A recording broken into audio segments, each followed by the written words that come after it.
I was a little like buzzed that day, like I wasn't having a good day because the night before that I actually played really bad. I probably played my worst game all season, so I was like really anxious and really stressed out.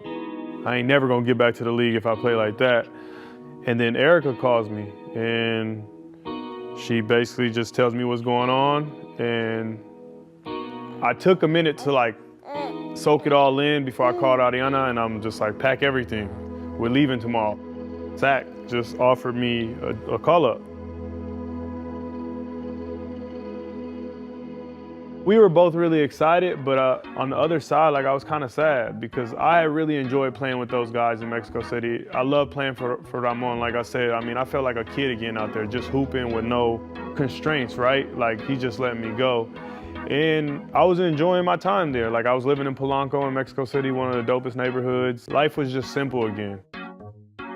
When you're in the NBA, life gets a little more hectic and a little more complex. But again, like I was extremely excited for the opportunity because I also have a son now. So it's like, okay, like I can go and try to make more money. You know, I have access to the capabilities of making a lot of money. There's a look at Juan Toscano-Anderson, the newest member of the Sacramento Kings, was playing in Mexico back where he began his professional career. Yeah, and he was playing extremely well for the G League team there. His numbers look... It's an odd place to be, right? Because a guy like myself who goes from being a leader, you know, being more vocal and being a teacher to the young guys, then to now like being thrust into a situation where it's like, okay, I'm the last guy on the roster, I'm learning everything. I gotta earn like the trust and the camaraderie of these guys. And then it's like trying to figure out like, where do I fit in?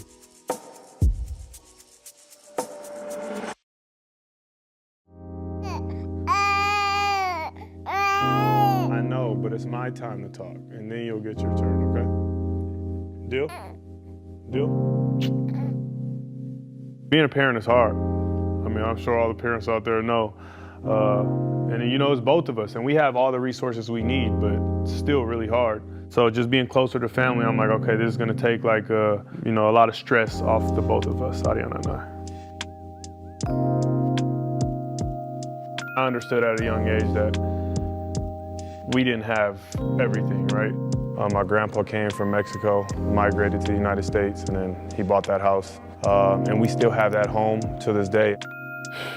Everything that is fundamental to my life has started in that home. I mean, you know, from like family culture, family tradition, who I am, like the perseverance I have. And I had like a great childhood there. I was just a kid with a lot of talent and imagination, and people came to help me. You know, so I just want to provide like resources and opportunities for those kids who otherwise don't have it, but have the skills, the mindset, the knowledge to further along in life, right? And just, you know, grow outside of the bubble that they live in. And so without further ado, it's my pleasure to introduce Juan Toscano-Anderson, founder of Journey Coaching. So JTA Foundation correlates with, you know, a nickname that I was given in the NBA, a kind of a household name, something that people would remember and something that people do remember. I'm sure the majority of you guys in here are Warrior fans. So when the Warriors most recently won the championship, I was a part of that team. And when playing in the G League for the Santa Cruz Warriors, I was awarded the first ever NBA G League Community Assist Award, which was really cool. And regardless of where I am, whether I'm in Santa Cruz, Moraga, Sacramento, LA, Mexico, we always try to, you know, remain active. And regardless of where my career takes me, I'll try to do some work.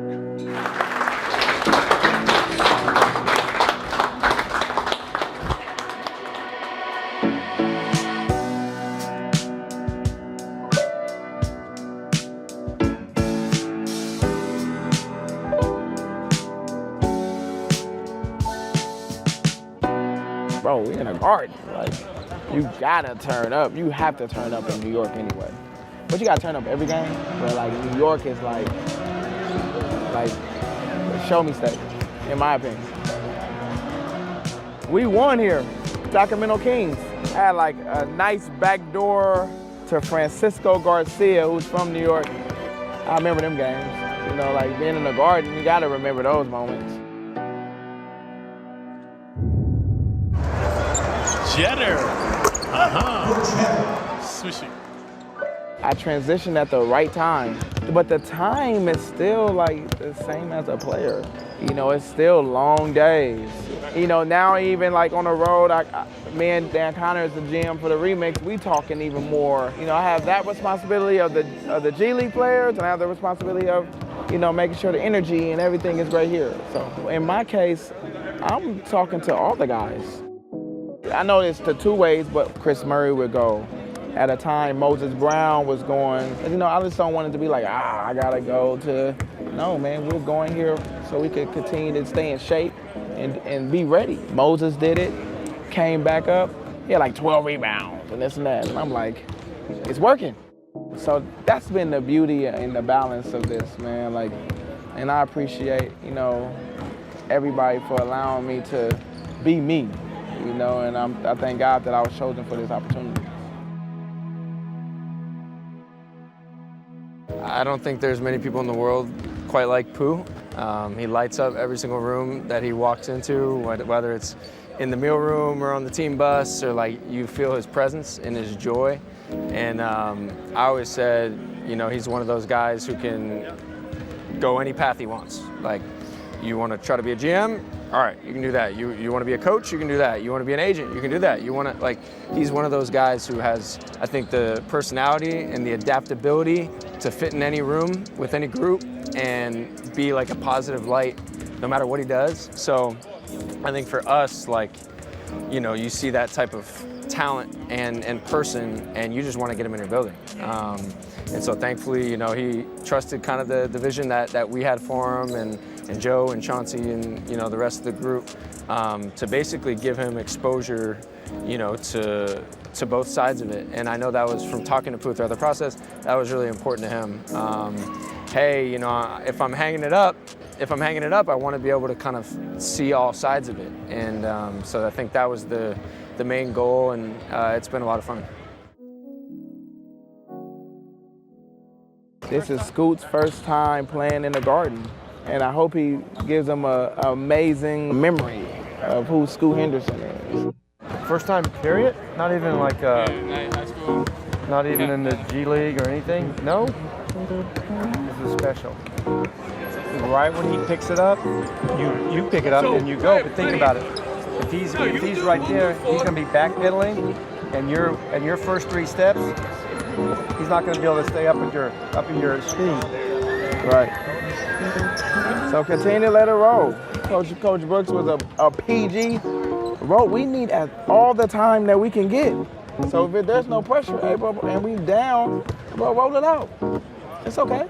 Because we want a lot of time, and our goal is to start the offense over here at 20 seconds, correct? Imagine we starting it on the right time when it's at 23. You get extra time. Did you see him coming? Of course. But that's a great pass. But you know what? You know why we did that? Is because the 2 games before, he didn't take that. Right. That's growth. That's learning. That's like a growth mindset. We love that. That's it. Man, have fun today, man. We in the Garden. His journey been incredible to me, you know, because he was able to grow and experience things. You know, we go into the season, and of course, you know, he had like one of them starts, you know, just like a growth start. It's all right, come on, we good. You know, and then he got hurt. So November was kind of weird, but it was good for him to experience that now. You know, then when December hit, it was you know, he been killing and getting back to who Scoot was. So, yeah.